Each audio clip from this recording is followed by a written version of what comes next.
If you want to get in contact with me, the best way to do it is on Instagram. If you just want to say what up, if you want to tell me you love my videos, you can tell me you hate my videos, but the best way to do that is on Instagram. Peace, y'all. Jonny Fastlane here. So, Lizzo gets into it with a Postmates driver, and T.I. talks snitching. Plus, Russ says rappers don't have to blow up in their own city to be successful. Let's talk hip-hop.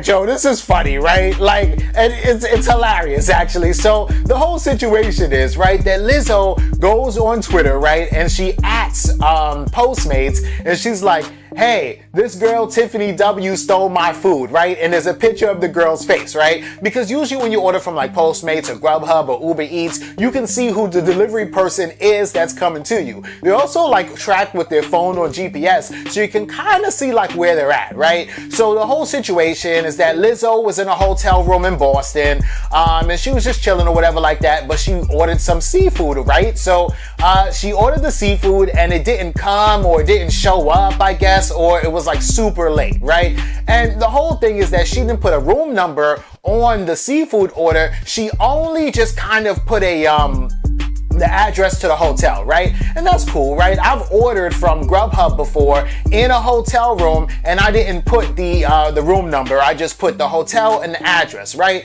If anything, right, the person would leave the food at the front desk because it's already paid for anyway, right? And then, you know, just send a notice to you that, hey, it's at the front desk or whatever the case may be, right? But it seems like that didn't happen. So maybe the girl who was delivering it was like a certified dumbass or something like that, because the girl says that she waited 10 minutes for Lizzo to pick up the phone and Lizzo didn't answer, right? And they're only supposed to wait 5 minutes. So at that time, the girl just turns around and leaves with the food and everything, right? Okay, which is fine. And then Lizzo was upset. So instead of calling Postmates directly and saying, hey, I didn't get my order, I missed the phone call, shorty left, she decides to go on Twitter. She could use that same energy to call customer service, and they would have gave her new food or a new order, which I've also done before. One time it was like 4 o'clock in the morning. I came back from the club. I was hungry and tired. I ordered some food from Grubhub like at 4 in the morning and then fell asleep and didn't get my order. I woke up the next day, called customer service, and all they did was gave me a $20 credit so I could order something different or whatever the case may be, right?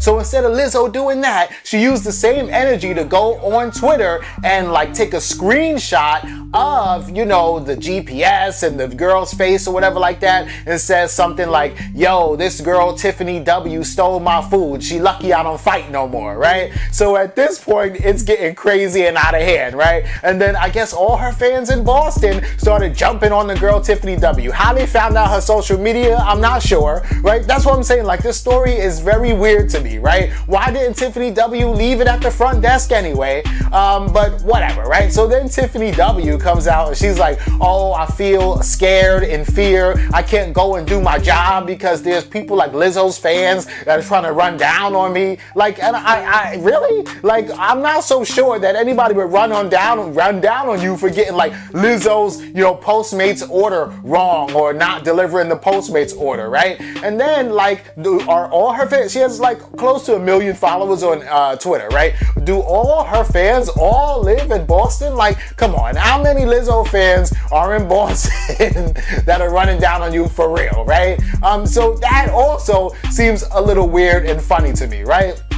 Then Lizzo comes out with a statement, right? And she's like, hey, you know, I apologize for putting the girl on blast. I understand I have a large following and that there were variables that could have put her in danger. I'm really responsible. I've been really irresponsible with my social media. And I got to check my petty at the door and my pride, right? So, you know, that was a weird thing too, right? That she had to even apologize for it. But the whole thing is strange as hell. And then, you know, in coming the fat jokes, right? With, you know, Lizzo wilding out on Twitter because she didn't get her food in time, right? Mad, hungry, and angry, you know, hangry, right? So it's that too, right? So I don't know, man. All I do know, though, is that it's pretty strange the way that that whole thing went down. And I tell you, man, things like this kind of make me feel like, you know, Postmates paid for a funny ass story to be put in the blogs or online or on social media or whatever the case may be, right? Because now we're talking about Postmates and Lizzo, right? But in other Lizzo news, right, Lizzo has the #1 hit single for a solo female rapper ever since Cardi B and Lauryn Hill. So Lauryn Hill with, I think, Doo-Wop, that thing ran for like 2 weeks on the Billboard charts, which was long back then. Bodak Yellow ran for 3 weeks on the Billboard charts, but Lizzo just broke her record with Truth Hurts, and Lizzo put up this picture right here on Instagram, and then she also captioned it with basically saying like, yo, officially, I'm the longest solo female #1 rapper in history to be on the Billboard charts. I fell in love with hip-hop back when I was 9 years old. I know this is a cliche, but music was literally my boyfriend. I had no idea the love affair that would take me this far. If only little Lizzo in this picture could know that what she would accomplish when she first picked up the flute, or, you know, wrote songs in her room, or forced her little friends to become like girl band members.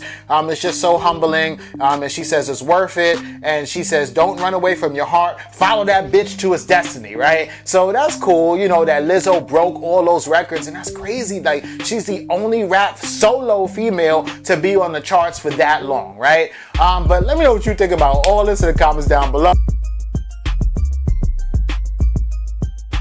So T.I. was on Big Boy, right? And they were asking him about 6ix9ine because they're asking everybody with like a little bit of clout and influence in hip hop what they think about like the whole 6ix9ine case, right? And then T.I. actually was like, yo, he feels like 6ix9ine could probably come back out and rap again, right? And be in the game and be in the limelight again, which is crazy, right? And so the whole thing and the whole situation that happened, basically T.I. kind of explained it as there's people walking around with known snitches right now, right? And he was like, and people were just like, well, hey, since they ain't snitch on me, then, you know, I'm cool with them, right? I don't agree with that. I wouldn't walk around with a known snitch. I don't care if they snitched on me or not, because that just tells a lot about their character. And to be honest with you, if y'all end up doing something together, he will snitch on you. He ain't snitch on you yet is the key word. Yet. Not that, oh, he had it out for this guy and then, you know, he ain't got it out for you. These people have bad character, and as soon as they could, you know, betray you, and it doesn't have to be to the police either. It could be to your enemy. It could be to calling up your baby mom like, yeah, you know, he over here in the strip club tricking off. It could be anything, you know what I'm saying? So you don't want to run with people like that. You want to run with stand-up people who have morals and principles about themselves, right? So I disagree with what T.I. is saying, but I get it, right? He's saying that the people today in hip-hop don't care about that, and, you know, probably they'll just let 6ix9ine slide because he didn't tell on them. He told on a bunch of Treyway members, right? And then T.I. also started talking about himself a little bit, right? Because a lot of people kind of felt like, all right, remember when T.I. got caught in the parking lot of Walmart like back in 2007, and he was buying like a bunch of guns, like mad machine guns, like it was crazy, right? And his bodyguard actually set him up and had him buying guns from like an undercover cop or whatever like that. But the whole thing is, right, that T.I. only did a year and a day in jail, and somebody who was buying guns like that would have at least had to do like 5 or 10 years if you're here in New York, right? Because you're getting caught with possession of all those guns, right? And so they're like, who did you tell on, right? But T.I.'s like, I'm the top of the totem pole. There's nobody to tell on, right? And what I really think, and what I think personally, is that T.I. has a lot of friends that are lawyers. He has a lot of friends that are judges. He's a millionaire. He has a lot of friends that were at the top, and he was able to kind of pay his way out of that situation, right? I personally don't think T.I. told on anybody like that, but a lot of people, especially in Atlanta, beg to differ, and they're like, yo, T.I. pointed this person out and that person out and did some deals with the DA or whatever like that so he could get a reduced sentence, right? But T.I. responds to that, and he's basically like, yo, you can check my paperwork, it's public, right? All you need to know is my date of birth and my name, which is on Wikipedia, and you can look up the paperwork and see that I ain't telling nobody. That's what Coming T.I. was saying, right? And then, you know, an old commercial of T.I. surfaced where he's like, call Crime Stoppers today, right? But I think that was something that he had to do for like community service because he got caught with all those guns, right? So T.I. goes on Instagram like yesterday and he puts up like a screenshot of a girl who's missing, and he's like, if anybody sees this girl, because her picture started being circulated on like sex trafficking websites, right? And the girl's from New Jersey, and he's like, if anybody sees this girl, please call authorities, let them know, right? And basically he's like, trying to help find this girl is not snitching, little homie. So you need to, I guess he's trying to point out when it's okay to call the police and like when it's not, right? But I don't know, man. Do y'all agree with T.I.? Let me know in the comments. So Russ is a smart dude, right? And a lot of times he's not independent anymore, but he's been independent for so long that he still kind of acts like an independent artist, right? And he's very transparent with what's going on like in the industry, right? So he goes on Twitter and he says, artists having a blow up in your hometown first is an outdated concept. Anyone who tells you this, you should block their number. The day the internet and social media came about, let alone streaming, is the day support from your zip codes became irrelevant. Everyone is everywhere, right? And then he follows that up with another tweet and he says, to add to this point, my first sold out show was in Belgium. The first time I was on the radio was in Seattle. My biggest show ever was in LA, followed by Portugal, and I'm from none of these places, right? And I hear you, Russ, and I see what you're saying from your point of view, right? But I don't fully agree with it, right? Because I guess it depends on what type of rapper you are, right? So, okay, somebody like Lil Nas X, right?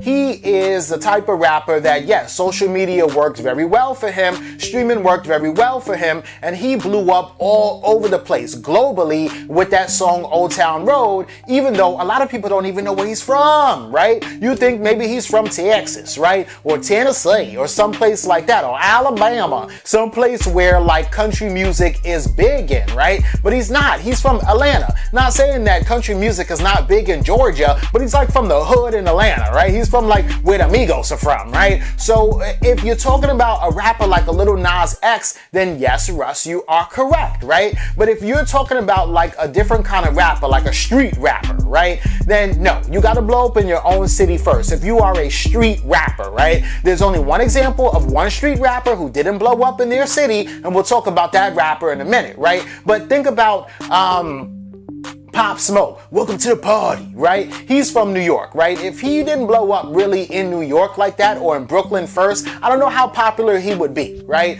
Or Meek Mill, right? He's from Philly. Meek Mill can't really blow up in Prague or Bangladesh or Canada when he's a street rapper who represents the streets of Philly, so he better have the streets of Philly behind him before anybody else says, oh yeah, I like Meek Mill, because, you gotta have that kind of cosign from your city if you are a street rapper, right? NBA Youngboy blew up in Louisiana first, right? Young Dolph blew up in Memphis first, right? And these rappers are from these places, right? Young Dolph ain't gonna blow up in California first because he wouldn't seem as authentic as he does, because he seems like a real authentic street dude if the streets of Memphis weren't behind him first, right? Yella Beezy blew up in Dallas first because he's an authentic dude from the streets of Dallas, and he can't blow up in Toronto first because it would seem strange and weird, right? So the only street rapper who blew up outside of his city is 6ix9ine, right? Even though you could say that 6ix9ine is not from the streets or whatever like that, he's a street rapper, and he blew up overseas like in Russia and Prague and the Ukraine before he blew up in New York, right? Even though he was making different kind of music back then, he was making like rock rap kind of music, but as soon as Gummo dropped, what did he do? He paid a bunch of bloods from Brooklyn to get, the cosign of New York, because if you want to be a street rapper, again, you have to blow up where you are from, right? If you are, J. Cole, though, on the other hand, and J. Cole is really rapping for like the black people and, black power and very introspective, and he's kind of like a conscious rapper and a backpack rapper all mixed into one, then you don't have to. He's from North Carolina, but J. Cole blew up in New York, right? YBN Cordae is from North Carolina, but he kind of blew up like in Maryland a little bit, right? It just depends on what kind of rapper you are, really, right? I think even Rhapsody is also from North Carolina, but she blew up more like in the East Coast, kind of New York or whatever like that, right? But if you claim to be a street rapper and you represent those streets, then you've got to blow up on your streets first, because that adds a level of authenticity to what you're doing, right? So I get it. I get where Russ is coming from, because Russ is no street rapper. So yeah, he blew up in other places. That's not where he's from, right? I think Russ was born in New Jersey, but grew up like in Atlanta too, right? But let me know what you think about all this in the comments down below. Don't forget to like, comment, share, subscribe. Make sure you hit that notification bell. Follow me at Jonny Fastlane, and y'all already know what to do. Peace.